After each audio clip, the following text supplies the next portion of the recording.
ধোঁয়াটা আমি দেখতে পাই, আপনি দেখতে পান, দুর্গাপুরের প্রতিটা মানুষ দেখতে পাই, কিন্তু বিড়লা সিমেন্ট থেকে বেরোনো এই ধোঁয়াটা শুধুমাত্র পলিউশন দপ্তরের যে আধিকারিকরা বসে আছেন চেয়ারে গ্যাঁট হয়ে তারা দেখতে পায় না, আর দুর্গাপুরের জনপ্রতিনিধি দেখতে পায় না। কেন দেখতে পায় না?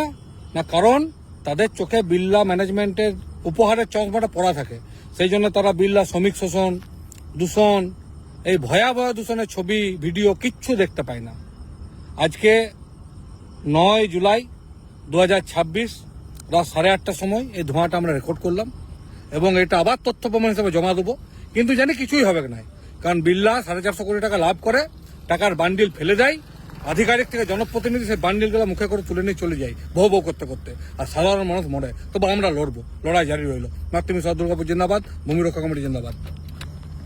আগের সরকারের আমলে আমরা দেখেছি যে দুর্গাপুর থেকে জিতে আসা মন্ত্রী প্রদীপ মজুমদার সান্টা ক্লজ আসতেন, সুইমিং পুল উদ্বোধন করতেন, আর বিয়ে বাড়ি থেকে শ্রাদ্ধ বাড়ি সব জায়গায় যে ভোজকে হাসতেন, কিন্তু অসহায় শ্রমিকদের জন্যে বা ভাঙাচোরা রাস্তার জন্য একটা শব্দ, একটা 5 মিনিট সময় ব্যয় করতেন না।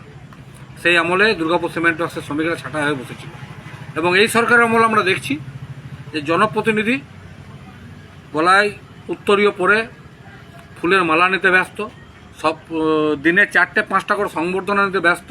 দুর্গাপুর সিমেন্ট ওয়ার্কসের শ্রমিকরা যে আজকে 349 দিন ধরে কাজ হারা বেকার, সে ব্যাপারে একটা শব্দ ব্যবহার করেন। অবশ্য জনপ্রতিনিধির বাধ্যবাধকতা আছে। জনপ্রতিনিধি এই কারখানা ম্যানেজমেন্টের বিশেষ বন্ধু। জনপ্রতিনিধি এই কারখানা ম্যানেজমেন্টের বিরুদ্ধে কিছু বলতে গেলেই কারখানার বড় বড় অফিসাররা ফাইলটা খুলবে যে কখন দিয়েছে, কত দিয়েছে, প্রমাণ সমেত। ওই জন্য জনপ্রতিনিধি কিছু বলছে না। কিন্তু রাজ্যের মুখ্যমন্ত্রী মাননীয় শুভেন্দু অধিকারী মহাশয়, আপনি তো গোটাটা জানেন। আপনি তো জানেন যে কি অন্যায়ভাবে 26টা ছেলেকে ছাঁটাই করে রেখেছে। আপনার সঙ্গে তো দেখা করেছিলাম, 4বার আপনি সময় দিয়েছিলেন। এটা আমাদের পরম সৌভাগ্য যে আপনি সময় দিয়েছিলেন, কিন্তু আজও ছেলেগুলো ছাঁটায় মাননীয় মুখ্যমন্ত্রী। আজকে আপনাদের রাজ্যে নতুন সরকার গঠন হয়েছে, আজকে আপনারা বলছেন যে সুশাসন হবে, বেকার ছেলেরা কাজ পাবে। তাহলে কর্মরত যে 26টা শ্রমিক কাজ যারা বেকার, তাদের জন্য আপনারা দাঁড়াবেন না? সে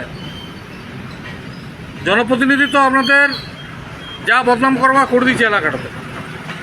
জনপ্রতিনিধি প্রমাণ করে দিচ্ছে যে জনপ্রতিনিধি ম্যানেজমেন্টের লোক, জনপ্রতিনিধি অসহায় শ্রমিকদের নয়, জনপ্রতিনিধি গরিব লোকের নয়।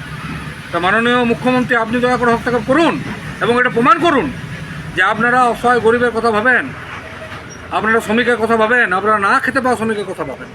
এবং যদি আপনারা এটা না করতে পারেন তাহলে আমাদের মেনে নিতে বাধ্য হব আমরা যে এই সরকার পুঁজিপতিদের সরকার, এই সরকার বড় বড় কারখানা মালিকদের সরকার, এই সরকার অসহায় বেকার যুবকদের সরকার নয়। আমরা লড়ব, এই অসহায় শ্রমিকদের পেটের ব্যথা লড়াইটা লড়ব। জানি জনপ্রতিনিধি মিথ্যাকে অ্যারেস্ট করতে পারে, কারখানা ম্যানেজমেন্ট খুন করে দিতে পারে, তবুও লড়ব, কারণ এই মাটির প্রতি আমরা দায়বদ্ধতা আছে, ছিল, থাকবে। লড়াই জারি রইল। মাতৃভূমি শহর দুর্গাপুর জিন্দাবাদ, শ্রমিক ঐক্য জিন্দাবাদ, ভূমি রক্ষা কমিটি জিন্দাবাদ।